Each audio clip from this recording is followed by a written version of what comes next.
Knives, machetes, saws, and shears, multi-tools, shovels, swords, axes, spears, hatchets, and tomahawks. If it cuts, snips, slices, or chops, Midway USA has it. Find great gift ideas in our huge selection of pocket knives and other everyday carry folding knives. Make a statement or create a family legacy with one of our top-of-the-line hunting knives. We've got a great selection of manual and electric sharpeners, too. For just about everything for the outdoors, check out MidwayUSA.com. This upcoming concert season will be all about the boots, and Tecovas is your stop for the best in Western style. Tecovas has seasonal and limited edition offerings this spring and summer, including men's and women's boots, apparel, hats, bags, and more. All Tecovas boots are made by hand in a time-honored tradition with timeless styles that are always on trend. And Tecovas has first wear comfort with little to no break-in period. It's hard to find this level of comfort paired with this level of style. Stop by your local Tecovas store, have a complimentary drink or two, that's WCB style, and shop new styles. The smell of fresh leather and friendly staff are at your service. Many stores even have leather custom branding to make your boots truly personalized. And with regular live music and events, there's no in-store experience like it. If you can't make it into a store, just visit tecovas.com. That's TECOVAS.com. They offer free shipping on all boots, as well as free returns and exchanges, and ship right to your door. Go to tecovas.com and find your new favorite pair of boots today.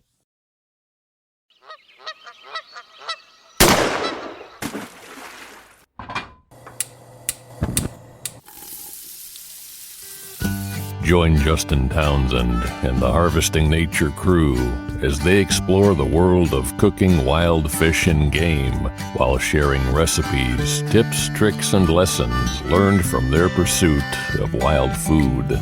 We sure hope you ate before the show, 'cause you're gonna leave hungry. This is the Wild Fish and Game Podcast. Hey everybody, welcome back to Harvesting Nature's Wild Fish and Game Podcast. You got your host here, Justin Townsend. I'm joined by my colorful colleague up in the Great White North, Adam. And then we're joined by a very special guest today, in which we're going to talk about some delicious organ meat, and I'm excited to talk about that. We've hit on it sort of, I think, in many different conversations on many different podcast episodes, and if you go to our website, you can peruse and see us discuss recipes in more detail there. And then, of course, if you come to one of our in-person culinary hunting camps, you can get some hands-on experience with us teaching you how to cook offal and other delicious, tasty treats as we take a very whole animal approach to wild game. And fish too, I guess, as much as we can consume that. So we'll do some quick updates. I'll introduce our guest, and then we'll get on with it. So updates from me. So I think one of the biggest ones is came back from Rendezvous, BHA, Backcountry Hunters and Anglers Rendezvous up in Minneapolis, Minnesota, a couple weeks ago.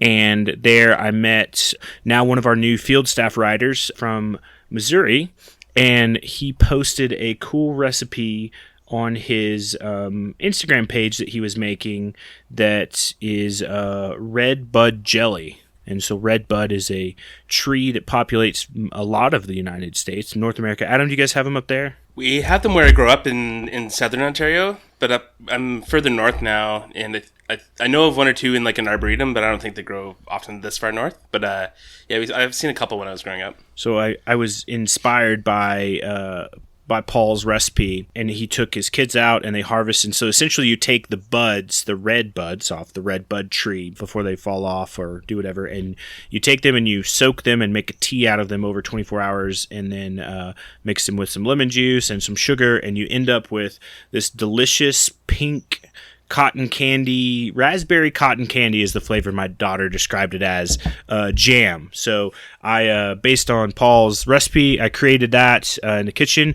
It was funny because I stumbled on it. I was showing my daughter. I was like, Zoe, look at this cool video he made and redbud trees. And I pulled it up and I'm like trying to find where they're at in Colorado. And then she goes, Dad, we have 3 in the front yard. And I was like, no, we don't. And I opened the door, and sure enough, like lining my driveway are 3 redbud trees in full bloom. So then it turned into a family affair, and we harvested like 4 cups of the flowers and began the process to make this jam. But pretty happy and pretty excited with the result. So I think that's my big update. We're also midway through turkey season, towards the tail end. And then last episode, we had wild game chef Jesse Griffiths on. We talked about his new book, The Turkey Book, so please give us some feedback on that. And then other than that, I'll pass it over to Adam for any updates. Yeah, and first of all, for those who like the idea of that redbud jelly, the recipe for it will be appearing on Harvesting Nature website in early May, so stay tuned for that, and you can make some yourself. For me, I've been just out there foraging a lot. Tonight I made a big ramp feast, a whole bunch of different dishes with ramps, which was a lot of fun, or wild leeks. A trapper buddy of mine just gave me a couple of muskrats, so I got those in the freezer and thinking of something cool to do with those. I think on a previous podcast I had said that I had one from him, and I'm not sure if I talked about it or not, but I cooked it up and I made like a Taiwanese 3-cup. It's 3-cup chicken, but I made a 3-cup muskrat, and it turned out absolutely delicious. Yeah, no bad flavors, no muddiness, nothing that I've heard people complain about. So now I'm really excited. That was my first go at it, and now I'm excited to go and experiment even more. So that's pretty cool. Other than that, yeah, just out there foraging every day and loving the springtime. It's been great. Sweet. No, thanks for that. And to give every quick update, I've got some questions from some folks. Our Wild Pig Culinary Camp sign up for December is up on the website. It is open and available. If you want to go do that, go check it out. Come learn to shoot, hunt, butcher, process, cook wild pigs with us down in Texas. It'll be a fun time. And then other than that, I think that's all the updates I have. We'll try to keep them under 5 minutes, which I hit. So I'm excited about that. And I'll go ahead and introduce our guest. So our guest today is a physician, author, adventurer. His interests include anatomy, food, travel, nature, wilderness, and prehistoric crafts. He has practiced medicine in some of the world's most remote places, including Antarctica, Arctic Alaska, the Russian Arctic, Himalayas of Nepal, rural Appalachia, the urban slums of Kolkata, India, and on the Pine Ridge Reservation of South Dakota. He is the co-creator of the anatomy-based dinner series Anatomy Eats, which he explores human anatomy through cuisines from around the world using offal, internal organs, and other unusual body parts. Dr. Jonathan Reisman, welcome to the Wild Fish and Game podcast. Thank you so much for having me. Absolutely. So aside from the brief introduction I gave you, can you sort of tell us a little more about yourself? You've got some great world travels. We always love those too. Sure. So I'm a doctor, like you said. I trained in internal medicine and pediatrics, but I mostly work as an emergency room doctor now. I never hunted or fished or really had any interest in exotic body parts as a child. Actually really got interested in food and butchering and meat and indirectly into hunting really after I dissected a cadaver in medical school. So starting on the first day of medical school, they sort of like, all right, here's a dead human body and here's a scalpel now. Learn every part, learn every name, figure out how it all works, cut it up into a million pieces. And so one of the professors in the anatomy lab liked to point out which cuts of meat which muscle in the human corresponds to which cut of meat, for instance, with beef. So for instance, on the back of the thigh, there's the top round and bottom round and eye of round, and there's the psoas major muscle in the back of the abdomen, which corresponds to the filet mignon. So him pointing that out, pointing literally into the body we were cutting up and pointing to the muscle and telling me which cut of meat it corresponded to really got me interested. I had zero interest in butchering before that. And then after that, I was sort of really obsessed with the idea. I visited a slaughterhouse. I started learning from books and videos online.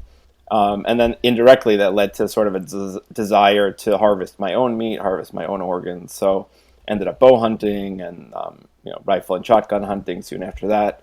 Never owned a gun before in my life. No one in my family owned a gun. It was sort of unimaginable thought in my family, I'd say, for most of my childhood.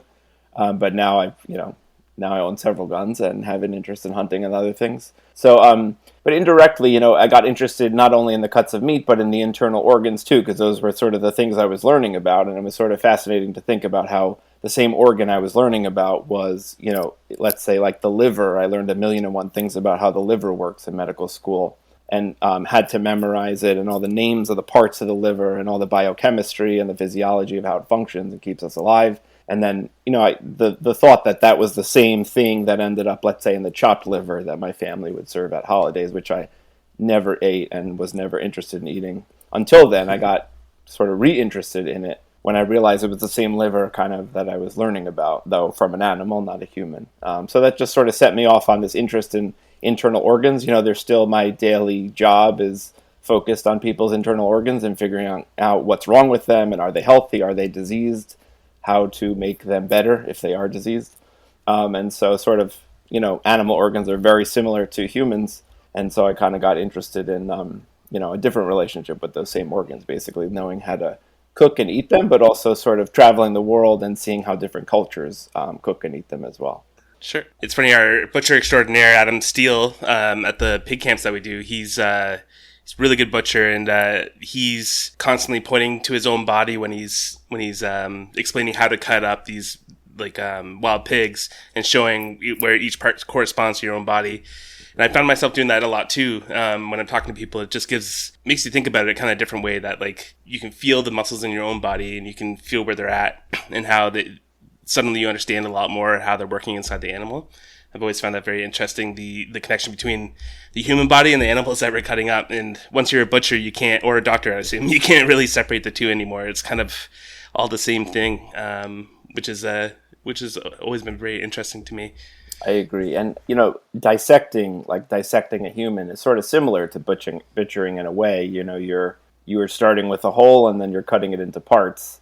Whether that's for the goal of, cutting it up into parts, wrapping each part and putting it in the freezer to eat later, or kind of cutting it up into parts in order to understand each part, how it functions, how it's healthy, how it's, diseased, and what the processes of disease are in that particular part, and how all the parts fit together, of course, into the whole. So cutting things up has many purposes, learning the parts or preserving food. I often say that that a human was the first big game that I butchered, and I'm referring, of course, to the dissection in medical school.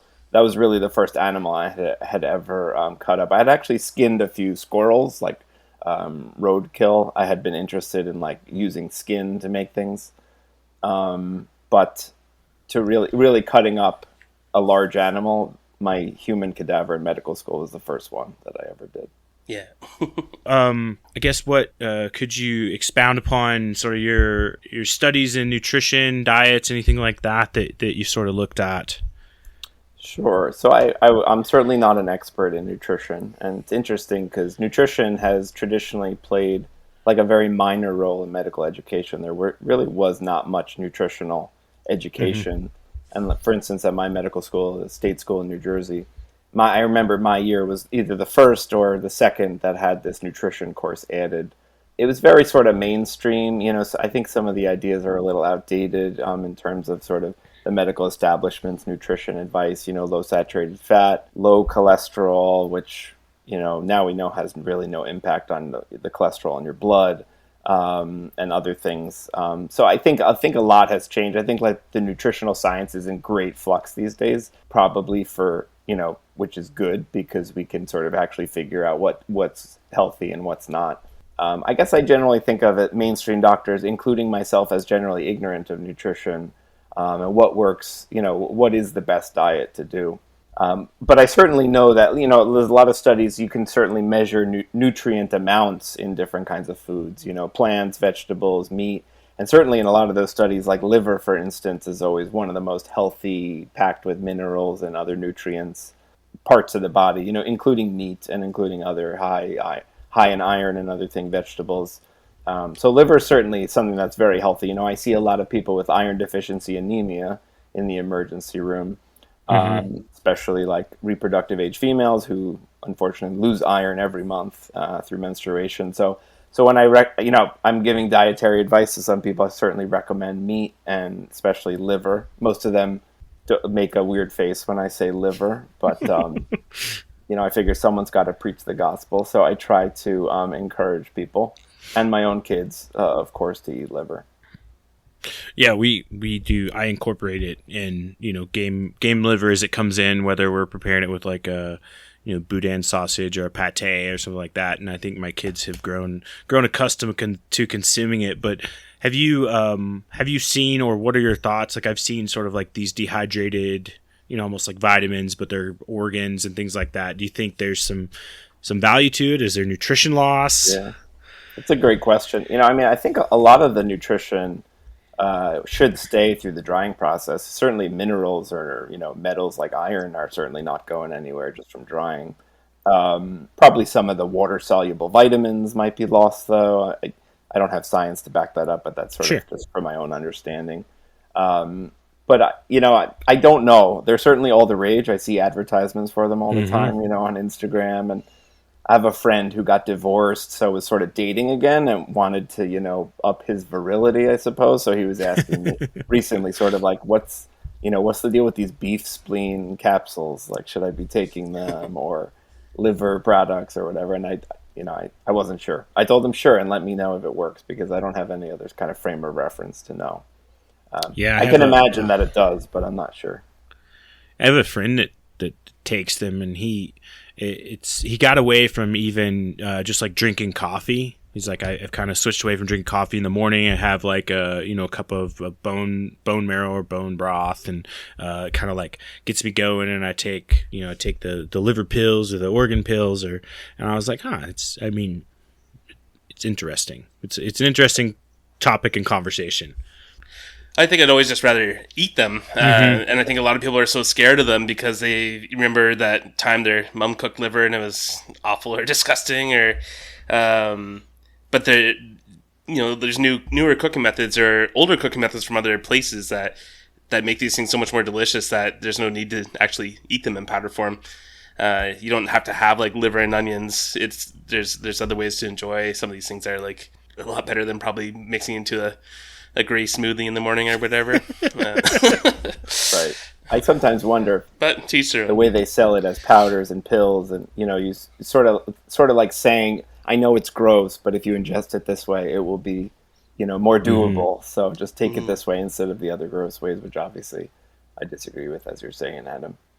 I think nutrition science really suffers a lot, like your friend, like you were saying. When people make a big change in their life, like nutritionally or health-wise, they often change multiple things at the same time. They'll start taking those liver pills, and they'll give up coffee, and they'll adopt a new exercise regimen or something like that. And it makes it sort of like, I feel like a lot of the nutrition literature suffers from that fact that it sort of, then it clouds the picture, and it's hard to know, is the thing helping or not. I've thought about that too. Like my in-laws had, we're gonna try this product, and so we're going to get blood tests done, and then we're going to do, in 6 months down the road, we're going to get blood tests done again and see, like, kind of for our own benefit, like, did it work? And I was like, well, I sometimes consider myself a scientist, like a free thinker, I guess more than anything. And I was like, let's think about this. Like, what are you guys going to do? Like, what are you changing? And they tell me, like, we're going to start taking these vitamins, we're going to exercise more, we're going to do all this. And I'm like, just exactly what you said, John. Like, how do you limit down what the success in this is? If you cut out, the sugars, processed foods, all these other things, and you're eating a very healthy, rounded diet, yes, that's going to change. If you weren't exercising before and you're exercising now, that's going to have some sort of change. So is it the process, like, which process is it that is making the most impact? It's hard to tell because you're making so many changes all at once. So exactly. But I do think in general organs are healthy and should be eaten, and what goes into eating it, sort of just the understanding the organ, how it's structured, how to butcher it, how to cook it, sort of more comes with than just eating it. I feel like there's sort of an experience of it. Maybe you're hunting, or maybe you help butcher the animal, and then understanding that organ and understanding the same organ in yourself. I feel like there's a lot wrapped up with eating offal that is kind of good for your mind and body, if you will. Mm-hmm. So you mentioned sort of like some of the nutrients. What kind of unique nutrients do we see in organ meats that you don't traditionally see in other meats? I guess your other cuts.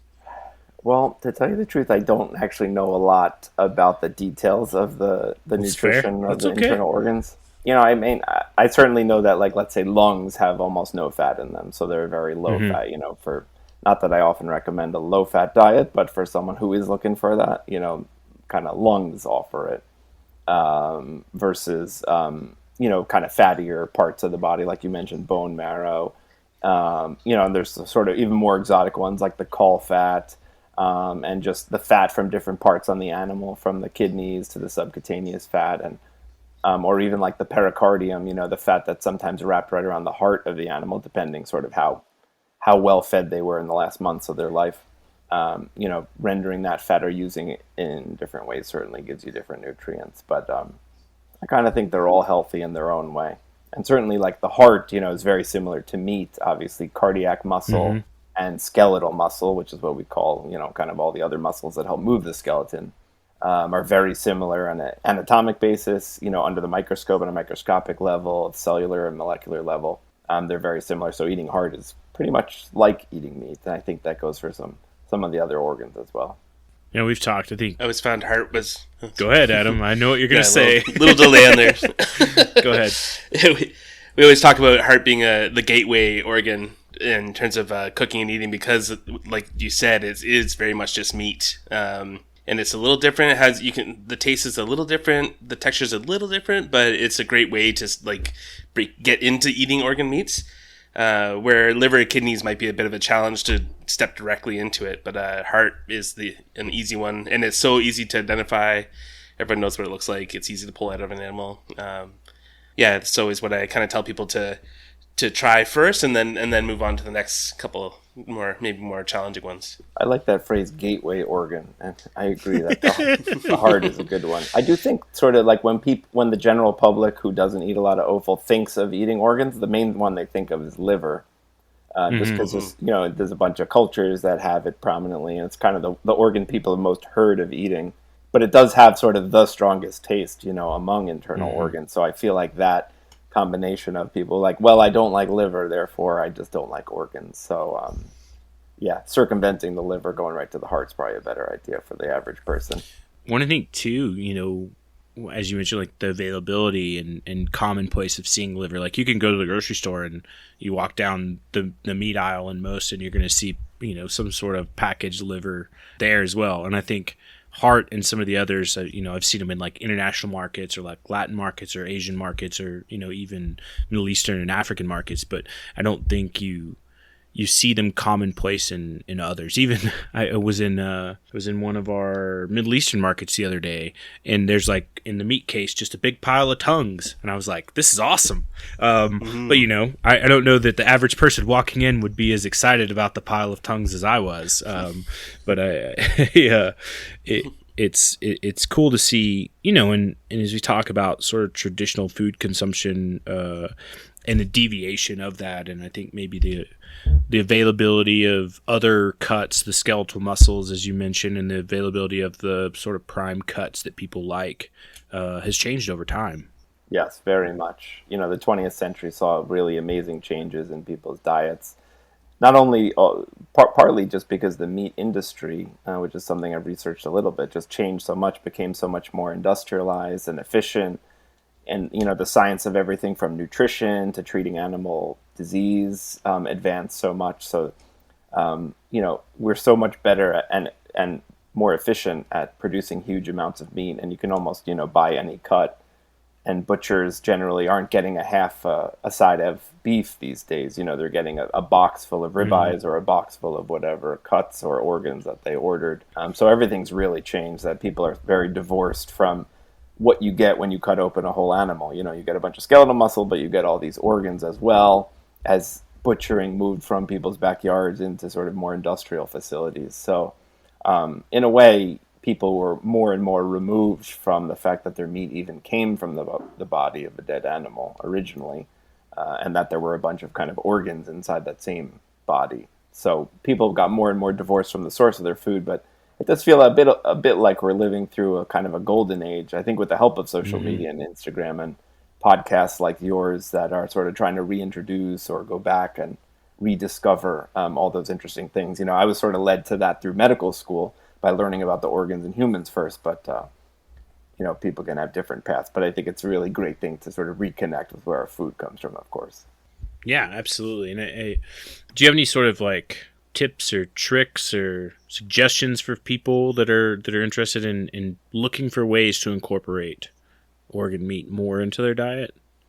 Definitely, I feel like social media is just so amazing. In Instagram, you can sort of look over the shoulder of some of the best chefs in the world and see what people are doing. And there's all this creativity going on with organs that, you could probably, many people maybe could ask their grandmother or people who are still alive a few generations older about how things used to be cooked. And that's also a great source. But I feel like there's so much like invention and innovation and creativity going on, and you could just find all of it on social media. So I feel like it's such a good way to get acquainted with some of these organs. It's really fantastic.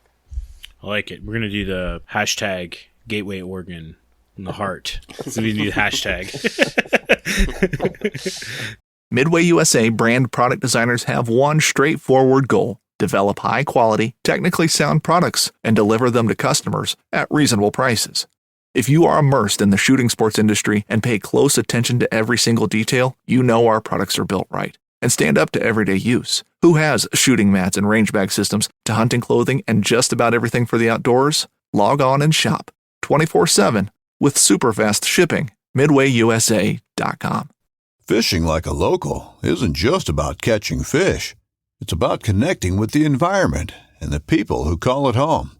It's about hearing the stories and traditions that have been passed down for generations and sharing unforgettable moments with the people you meet along the way. Fishing like a local is having an experience that stays with you forever. And with Fishing Booker, you can experience it too, no matter where you are. Discover your next adventure on Fishing Booker. Do you have any sort of misconceptions or myths that you commonly hear when you're talking to folks about organ meat that you think are just like absolutely wild? I think Adam, you probably have some for sure, but yeah. Well, I guess that there's often cited thing about the liver, that it's the filter for all the toxins, and I feel like people are picturing like the filter from, I don't know, the car or the air conditioning unit that just gets progressively more gunked up with gross stuff. And therefore, by the end of the animal's life, after they've been slaughtered, surely the liver is chock full of just utterly gross, filtered out toxins and poisons and stuff. And obviously, it's not quite how it works. Not that a liver can't be sort of have some toxins in it, but obviously the liver, processes a lot of the toxins in our bodies and in animals as well. It is the primary organ to do that. So when whatever it is, we drink alcohol or we take Tylenol or whatever in excess, it becomes a toxin, and the liver is sort of the one to deal with it. Or even nicotine, it processes all the nicotine. I read recently that if you extracted all the nicotine from one cigar and injected it, it would be enough to kill more than one adult human. But the fact that it happens slowly and your liver is this sort of metabolic powerhouse, slowly detoxifying it. That nicotine is not built up in the liver after that. Of course, your liver processes it and then re-releases detoxified compounds into the blood that eventually get urinated out through the kidneys, or the liver puts a lot of detoxified stuff into the bile, which then goes down into the intestines and is excreted that way.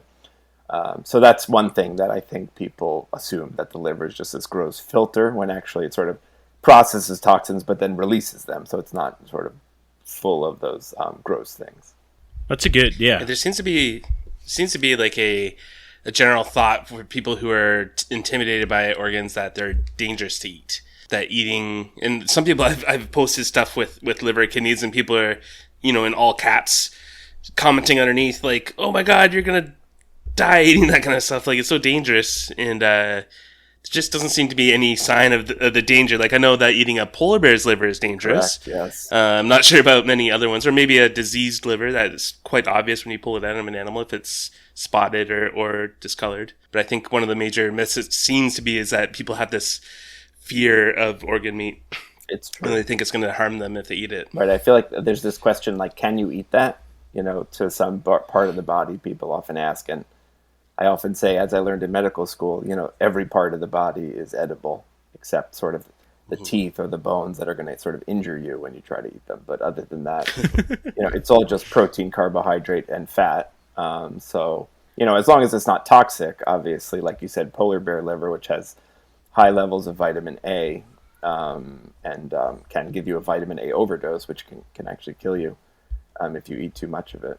And the peoples of the far north, like I worked in northern Alaska as an ER doctor, where it's mostly Inupiat Eskimo people, and they kind of have all these sort of taboos against eating liver of all kinds. It seems like maybe the known toxicity of polar bear liver translated into a fear of all livers, perhaps. But yes, it's definitely, you can eat that, whatever they're talking about, and you can eat basically every part of the body as well. So I've seen some conversation around the consumption of lungs and the sale of lungs, and I think maybe I saw it on your page as well, and like the conversation around trying to advocate for change. Am I accurate in that? Yes, absolutely. It's one of my missions that I'm on. So when I was a med student, I was going through the organs, trying to trying each one as I was getting interested in different ones and learning how to cook and eat them. And I discovered, I had no idea, as most Americans don't, when I got to the lungs, and was like, okay, I'm ready to try the lungs now, that you basically can't find them because they're illegal to sell or serve in a restaurant as human food since about 1971 is when the USDA passed this rule. So that set me off on this whole sort of research project, figuring out why. And it's not clear. I looked through a lot of government records. It's not clear who brought it up or kind of why it was first brought up as a proposal that maybe we should, should lungs be even legal to eat or not, or to serve as human food. But it was debated, and the USDA scientists did some studies where they cut up a bunch of animal lungs and looked deep inside in the airways to see if there were any impurities. And what they found, made them decide to make lungs completely illegal. So they found things like pollen and dust and fungal spores, which are things that are just kind of floating in the air, and we inhale them every time we breathe. And so do animals. The lungs have this constant cleaning mechanism. So it's not like they're just building up, and by the time, you die, your lungs are just full of this stuff. Your lung is constantly cleaning. But at any given moment, when you slaughter the animal, there will be some of this stuff sort of deeper in the lungs that has not yet had the chance to be cleared out. So because, let's say a liver, when you take it out of the animal's body, you could sort of look at its surface, and it's kind of easy to see the whole thing. But lungs are, it's sort of, you can't see into the airways of the lungs. It's these deep branching pockets inside the organ that you would almost have to destroy the organ by cutting it up to really see all of them. So it's kind of like, oh, well, we can't examine lungs well, and we know a lot of them have this airborne, quote-unquote, contaminants in them. So we should just make it simpler for everyone and just make lungs completely illegal for humans to eat. So it wasn't debated in Congress. This was just a rule passed by the USDA, as an agency. And so from that moment, basically, they disappeared from butcher shops, from restaurants, and things like that. So what I argue, and I did submit a formal petition to the USDA to overturn the rule. I submitted my explanation, which is basically that, first of all, none of this stuff is dangerous, right? Eating flower pollen, it's probably healthy. It's probably some extra nutrients in there. Yeah. Why not? Dust and fungal spores, it seems kind of gross, quote unquote, but is it actually unhealthy? I don't think so. Eating those things is not dangerous. But I think the clincher on my argument is that the way I refer to the way our lungs clean themselves. So every time we inhale, literally every breath, from the first one when we're born to the last one before we die, has some dust, fungal spores, and pollen and other things in it. That's unavoidable. Whether you're in a polluted city or the clean country mountain air, there's going to be some of that stuff in your breath. So your lungs kind of constantly sweep it up from the little airways where it lands into the bigger airways till it's up in the main windpipe, the trachea, and it goes up into your throat, and then you swallow it. And we're all doing this all day, every day, unconsciously mostly. Every time so the mucus is kind of constantly coming out of our lungs, going into our throat, and we're swallowing it, which means we're swallowing all that airborne stuff too, the pollen, the dust, the fungal spores. So we're already consuming it. We're already eating it. We're eating it from our own lungs, and it's uncooked. So we're eating it all raw from our own lungs. And you could imagine that virtually every lung recipe I've ever seen involves some cooking. So you're cooking the stuff in the animal's lungs. Not to mention these animals are probably living, they're not living in polluted cities generally. Not that the air is perfectly clean in a rural area, but generally, livestock is living where the air is slightly cleaner, so they're probably even breathing less bad stuff in the air than I am living in Philadelphia, for instance. So for all those reasons, like it's sort of, I don't believe the rule protects anyone or makes anyone safer, and it just sort of makes people unable to eat their traditional foods, or people like us to kind of experiment with yet another organ. But thankfully, obviously, when you hunt an animal or if you kill your own livestock, you can eat that lung. You just can't sell it to your neighbor or serve it in your restaurant, basically.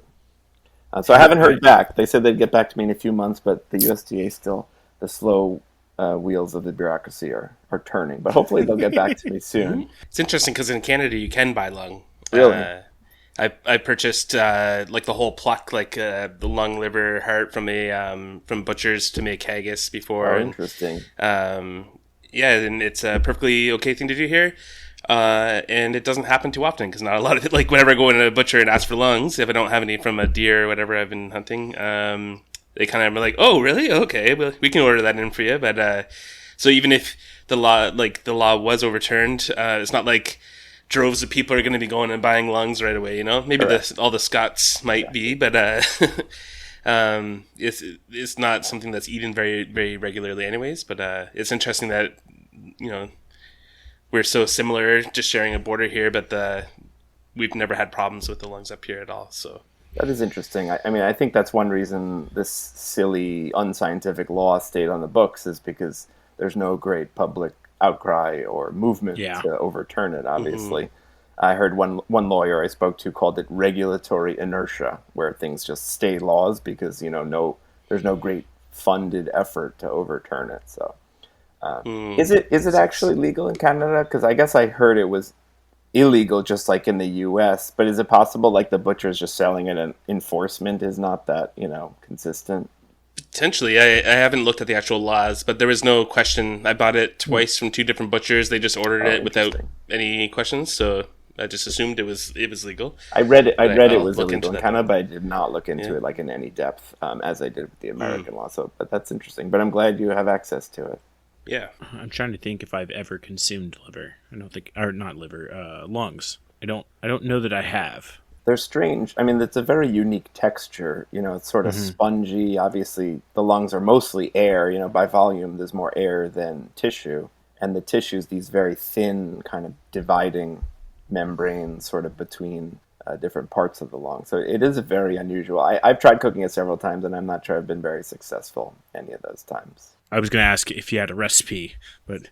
I don't have a recipe. I did have once at a Bulgarian restaurant. I had it was called lungs in tomato juice, and I think it was just sort of slow cooked in tomato juice. It was delicious. It was lamb lungs served with beans on the side and cabbage. I forget exactly what kind of beans, but it was excellent. Oh, very cool. Sounds good. I've made haggis a few times from venison lungs and lamb lungs.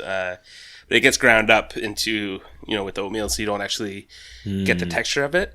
Though I love it. It's delicious. Anyone who shudders at the thought of haggis, it's not a weird tasting thing. It's really, comforting, awesome kind of meatloafy kind of flavor almost. It's like there's nothing to be scared about it at all. But the next time I get a deer, the dish I want to try is this old Chinese dish called husband and wife lung, and it's still served today, though it's usually not served with lung anymore. They usually do like beef shank or a couple different things. So you basically cook it, slice it thin, or cook it, cool it, then slice it thin and serve it with this like chili oil.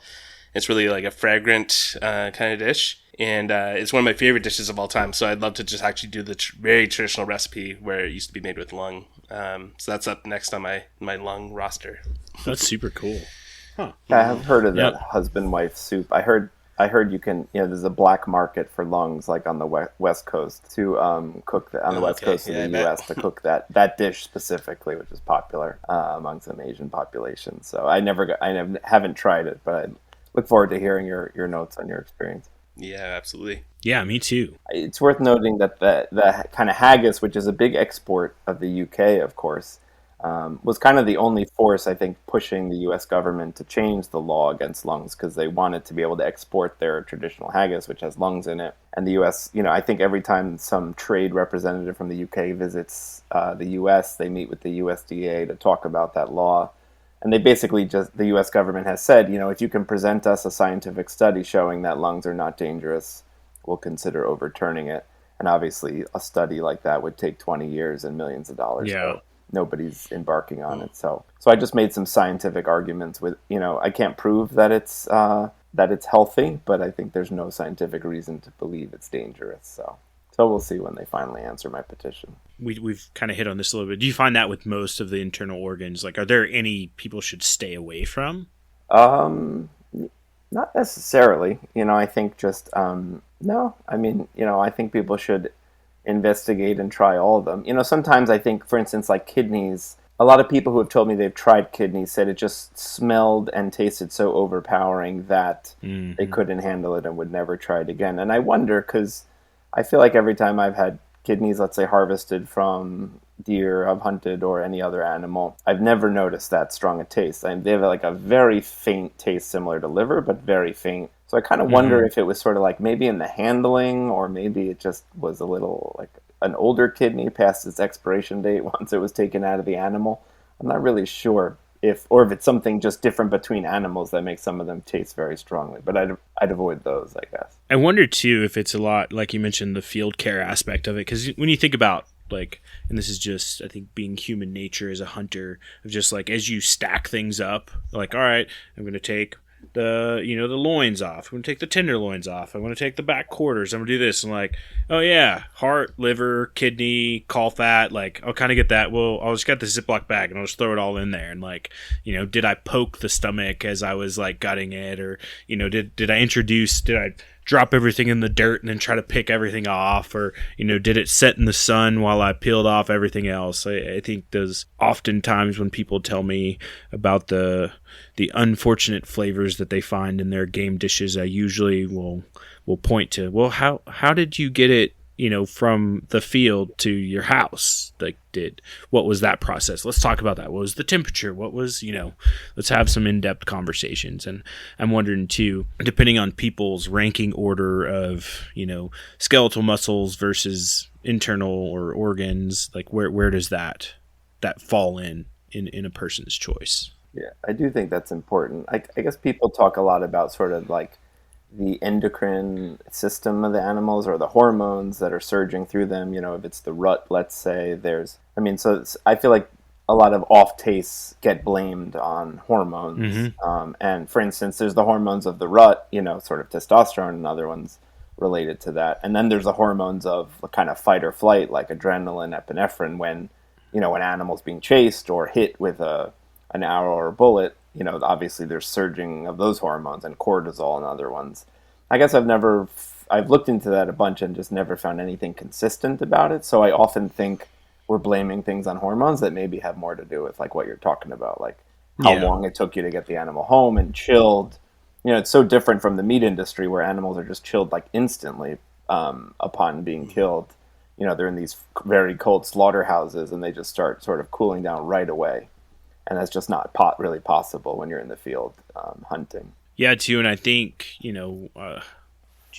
we've harped on it so much, but like the introduction of like moisture and bacteria via water and like all these other things that play into it as well, of like that just like general meat care.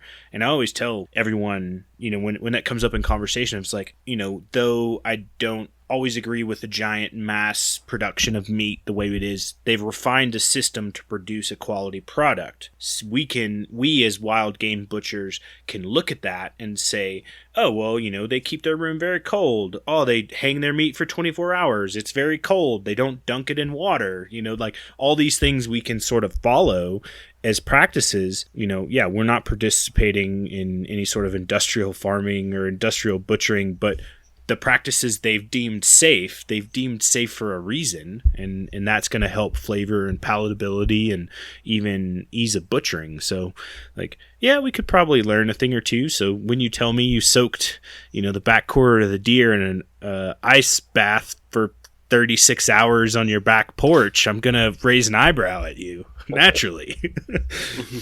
Right. I mean, the amount of money that goes into researching like how to perfect meat and how to make it as tender as possible and as palatable as possible is just, unimaginable how much research goes into the muscle of cows and lambs and the other commonly eaten animals, and just not quite as much goes into sort of deer, let's say, or just hunted meat in general and how best to keep it. So I guess there's some variability. Like maybe some animals' kidneys just taste more strongly than others. Yeah. I guess I'm not really sure why that would be, but it's certainly possible. But and just I guess the care of organs in general is a bit different from meat, so it takes a little bit of practice. Like brains, for instance, seem to I don't know, I guess get a little odd more quickly than most other organs. I don't know if you guys experience the same. I've always eaten my brains right away, so I haven't let them lay around. That's what they all say, is just eat them right away because they go bad. Also aging, I feel like with meat, right, the sort of dogma used to be chill it as quickly as possible. If you're not going to eat it, freeze it, and cook and eat it. Don't let it sit. But now sort of rediscovering aging and dry aging and wet aging, it's sort of like, no, just let it sit there for a week or more, things that would have horrified at least my sort of dogma of care of food, fresh food when I was a kid. Obviously the longer something's out of the fridge or whatever, it's the worse it gets and the more dangerous to eat it. But now we're aging, now I'm learning more about aging and things, but you haven't read much about aging of the organs themselves. Yeah, that's true. I don't know if you guys have, but maybe that's an untapped frontier to experiment with. It might be the next frontier. Yeah. Because they've been aging fish now, like Josh Nealon in Australia, like they've been making leaps and bounds with aging fish, which seemed like sacrilege only a couple years ago. So maybe organs are the next frontier. Maybe we just pinned our next project. Yeah.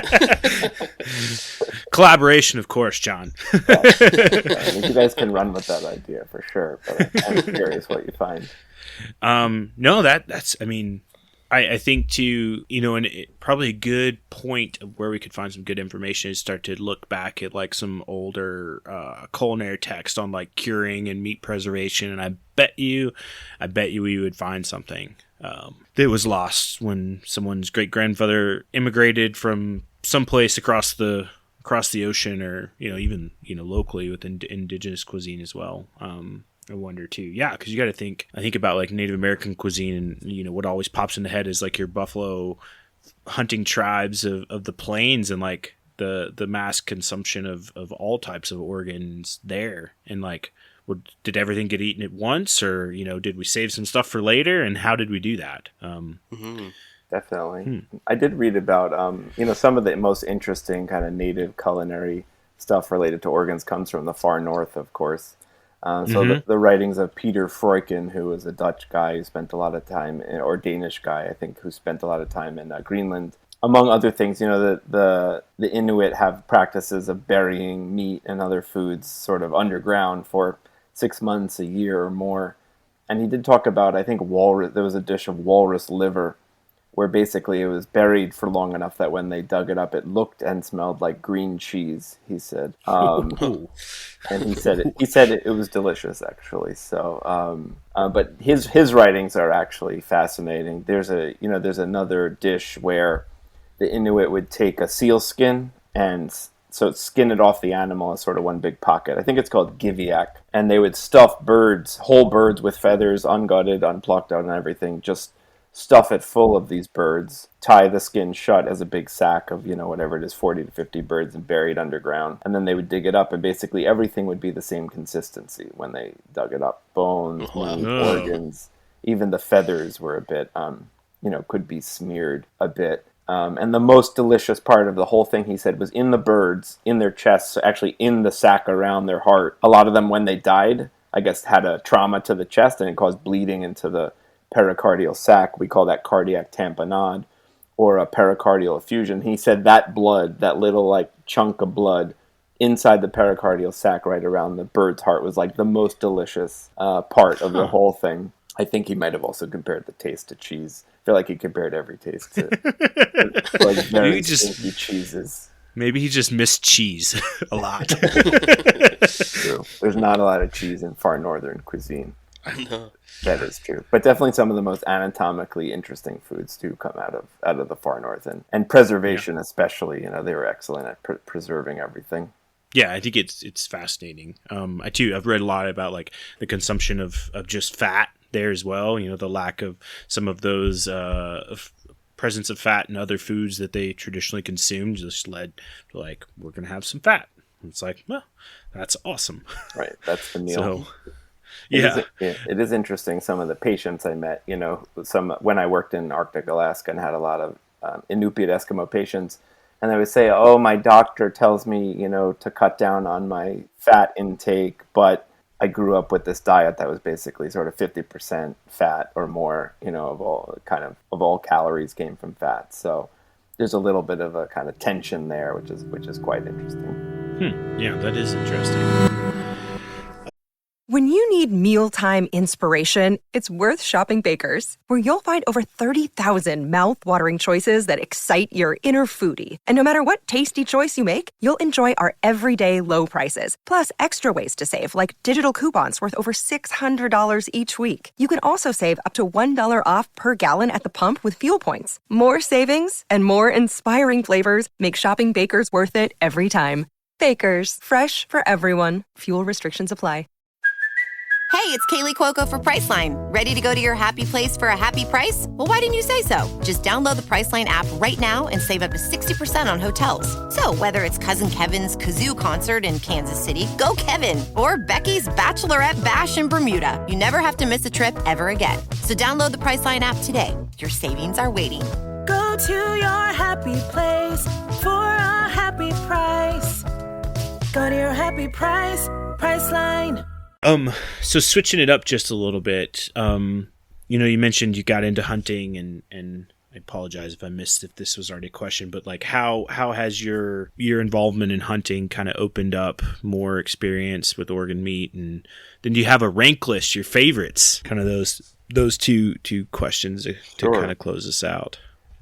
Certainly, hunting gives you so much more access to organs of all kinds. Obviously, when you kill an animal, you get all the organs in one set all together, which is pretty great. I've definitely tried just about everything, from deer or geese, some Canada geese I've hunted, and some ducks and some other things. I guess also it pays that people around know that I am interested in those things, so I'm often getting parts that they don't want to eat.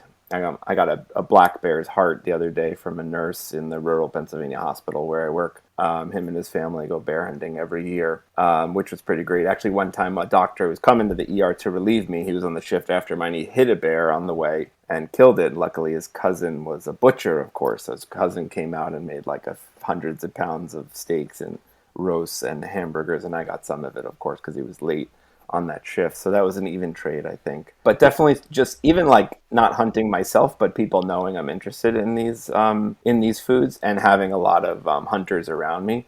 Less in Philadelphia, a lot more in rural Pennsylvania, where I work, one of the hospitals where I work. So that's like given me so many opportunities to try different things. I usually have like 10 or more deer hearts in my freezer whenever Pennsylvania hunting season comes around, because everyone's giving me some. The x-ray tech in the hospital always wants to give me a deer heart, so everyone kind of knows of my interest, which is pretty great. Whenever I kill an animal, I feel like I really take a kind of an anatomist's approach to it, and I kind of will, within reason, sort of almost do a dissection. The last deer I killed this fall, I really wanted to understand the GI tract of the ruminants, which is, very complicated, and they have 4 stomachs compared to our 1.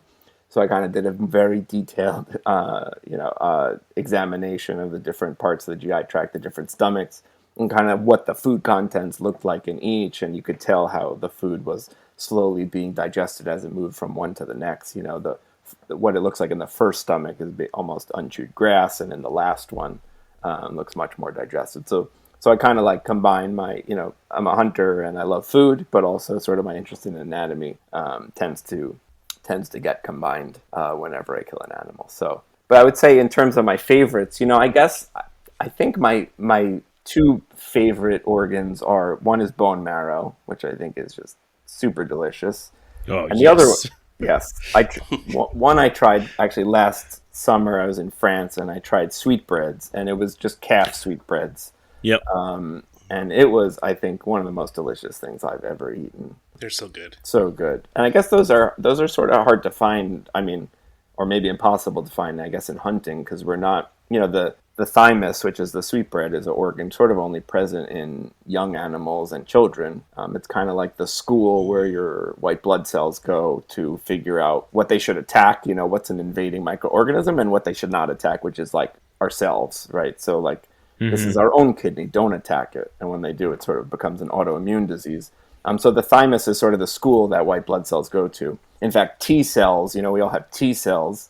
The T stands for thymus, because that's where those cells sort of get educated on what to attack and what not to attack. So I guess we're not often hunting young animals, so we don't really find that one in wild game, which is unfortunate because it is super delicious. I've always wondered why. I always looked for it and always wondered why I you couldn't find can't it. find it. And that makes so much sense. Yeah. Yeah. That explains so much. Yeah, my first restaurant in New Orleans I cooked at, we served sweetbreads on the menu, which was, like, as you said, phenomenal. I loved it. But people Really would be so like, delicious. some people would turn their nose up to it, and some people were like, I'm going there for the sweetbreads. Like, Yeah. they're the best ever. So, any other rankings as you move down? Let's see. I mean, let me say, a lot of it is how you cook it, of course, right? Like, Sure. You can have liver. I mean, I've certainly had liver that can be stronger tasting. I find, for instance, cooking with poultry livers, chicken or goose, much kind of less strong tasting. And I find, I'm an amateur cook only, so I find it easier to make delicious food with poultry liver. So I've definitely had some trouble with deer liver, but I just need to experiment a bit more, or any kind of larger animal liver. But I certainly love heart. Let's see, sweetbread and bone marrow, definitely my favorite. I guess I always love trying things I haven't tried before. So, I enjoy trying every part of the body. So definitely if there's an organ I haven't tried, then that's my next favorite. But, every part of the body can be made delicious. So I think it really is just a matter of learning how to do it. You can't just take what you know about cooking meat or muscle and apply it to just any old organ. Or even what you know about cooking one organ and apply it to another, because they're all so kind of unique and different. So if you know how to cook heart, it doesn't mean that you know how to cook liver. So, but it is a lifelong learning process. So is medicine. I work in an ER. I see new things every day, like things that you never thought you would see, or never thought someone would quite get hurt in quite that way, or just something. You never stop learning. It's lifelong learning, and I feel the same with kind of learning how to cook all the different body parts and internal organs. One of the ones that you posted recently that got me really excited was I think it was a fried trachea. Oh yes. Is that something? Yeah, I'd never seen that anywhere before. I was like, oh my God, that's awesome. Yes. How did that turn out? How did it was taste? Great. It sort of tasted just like a pork rind. I think that's one thing that has helped me sort of get past a lot of the myths and a lot of the dogma around these body parts, is sort of going back to first anatomic principles to understand sort of what organs are made of and how you can best cook and eat them. And so I've never seen cooked trachea either, or fried trachea, but I understand what it's made of, right? There are cartilage rings that give the trachea, prevent it from collapsing. And then there's sort of membrane that is made from collagen and other fibers that the body uses for sort of all its structures. So I figured if you fry it, it should just puff up like a pork rind, and it did. So I just sort of wanted to show that it's made of the same stuff as skin, or even pericardium, or the dura, which is the sort of thick layer around the brain and spinal cord, the dura mater. Any of those are all made of the same thing. Any membrane from the animal, from the wall of the intestine to, the wall of the bladder, any kind of hollow organ, the walls are made of the same stuff so it's kind of just like if you fry any of those things, it's going to puff up and be delicious, just like a pork rind. Oh, that's so cool. That's awesome. Now it's like got me thinking, Adam, we're gonna have to change up pig camp a little bit. We got some more room to play with some organs. We have like this when we go to our camp, John. I mean, we get like we 10 people show up and shoot anywhere between 10 and 15 pigs, and a lot of times after the conversation, like livers goes, kidney goes, heart goes, obviously caul fat goes, but then there's still many more things. And Adam does a great job of highlighting on the very first night when people get here. We do this spread of all the very commonly consumed organ meats that range from pig testes all the way to heart to liver, and like just really like, you're here to eat. We're going to show you how to eat everything, and I think we've got some room for some expansion now. For sure. I think so. Yeah. Do you ever see who needs a boring old spleen when you can do a trachea? Stuff that spleen into the trachea and cook it that way. Ooh. There you go. Now you're thinking. Do you find do you find a thymus and some of those pigs? I guess those are maybe on the younger side. I don't know that we. It's something I'm going to look for more now that I know that. I guess like pigs are one of the other things I've posted about in the past is like why pork is so light in color. And I guess talking to meat scientists, one thing I understood was that they're often much younger than other animals. And like humans also, I spoke to a pediatric surgeon who does surgery on everything from, premature newborns to children. And like when you're very young, our muscles are also lighter in color. So I wonder if some of those pigs are, I guess they're like 6 to 8 months or something like that, under a year, I think, mostly when pigs are slaughtered for food. So check out the neck next time. It's right there, kind of upper chest, That's lower, what lower neck. I was just looking up. I'm like trying to figure out where it is on the pig, and because I don't know why I always visualize like the lower part of the neck, and two like smaller pigs, because we teach to shoot the pigs in the head so you don't risk damaging any of the meat. So I'm wondering if on the smaller ones they might be damaging that portion of the neck. But I think that's We'll search that out. We'll search it out. We'll get an answer for you. Great. Man, I just pulled up, if you Google where are the thymus glands in pigs, you get a very lot of dissection pictures showing exactly where they are. So that's cool. Yeah. I was just going to say, a lot of times when you look up anatomy to figure out where a cut comes from or what an organ is, you get like a lot of cartoon drawings, Yes. It's just like the animal's body with lines, like, oh, here's the shoulder, here's the flank. Oh, yeah, I've got and it's just this sort thing. Like, yes. Here's the muscles, here's the bones. Sometimes it's hard to figure out when you're actually looking at the organs or the meat itself. It's hard to figure out exactly what you're looking at. But so there is a need for better diagrams, I do think, for the average hunter or kind of who slaughters their own livestock. Better anatomical diagrams that help you figure out what you're looking at. No, I agree. Definitely. Adam and I are working on a very such a project. Fantastic. And hopefully we'll answer some of those needs. I will say this, so we're nearing up on time. It's been a pretty awesome chat. This kind of like last portion of the show, we just do a quick around the room. So any last thoughts or alibis or anything any of us have, and John, I'll go ahead and kick it over to you if you've got anything you want to leave with us or leave with the listeners or whoever. Sure, I guess I am probably preaching to the choir here to you guys and to your audience, but obviously I think we're living in a really like a golden age of food and rediscovering the old and sort of innovating the new, and a big part of that is sort of rediscovering body parts that we thought you quote unquote can't eat for a while. So it's really fun, I think, living through this time, and guys like you are promoting it and helping spread the word, which is, I think, really wonderful. And everyone should feel a sense of adventure and that they can safely eat every part of the body of animals, and as long as it won't stab them in the mouth or esophagus when they swallow it. Every part of animals is edible and can be delicious and nutritious. So just try everything, I guess, is my message. Yeah, I like it. Adam, last thoughts? Yeah, actually, I forgot to mention, John, you throw dinners from time to time, where you guys cook up a bunch of the stuff or have someone cook it up. Could you explain that really quickly and let people know how they can join that? Because I would like to join. I'm asking for myself, really.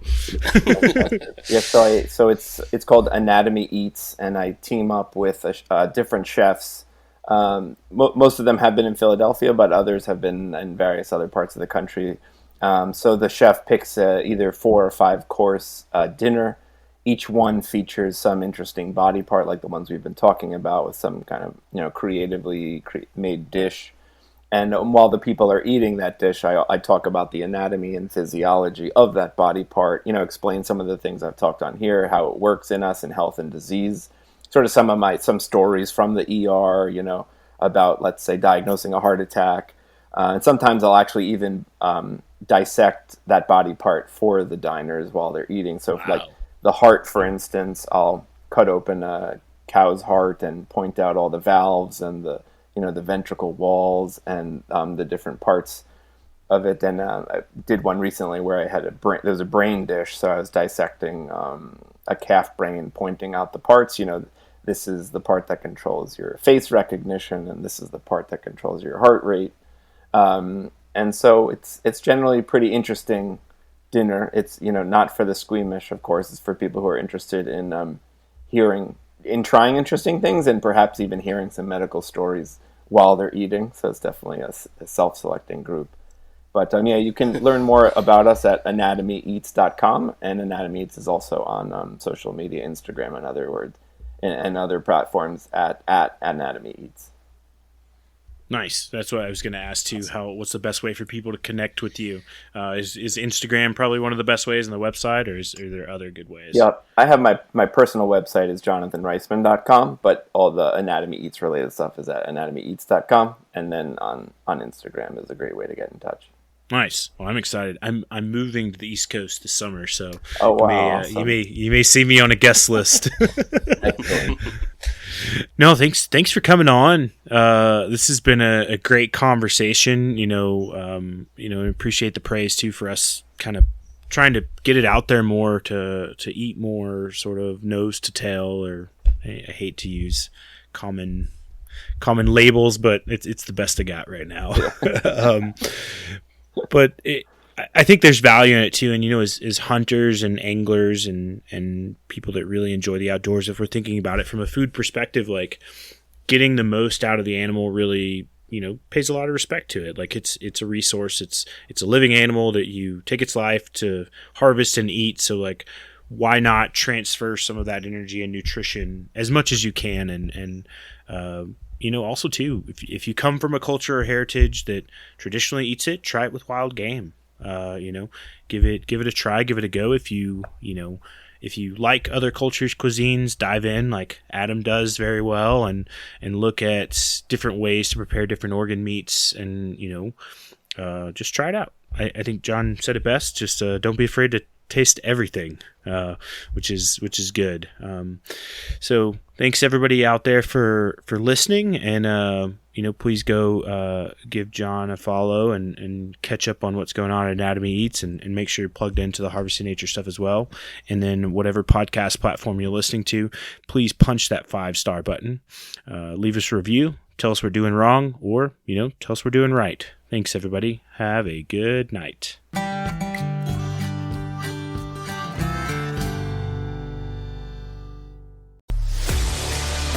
A life that has the stories to back it. A life to be proud of. It's a Winchester life. Yeah, baby. 6'8" Western. Oh, mule deer, baby, right there. Tune in every Tuesday at 7 p.m. Eastern on Waypoint TV.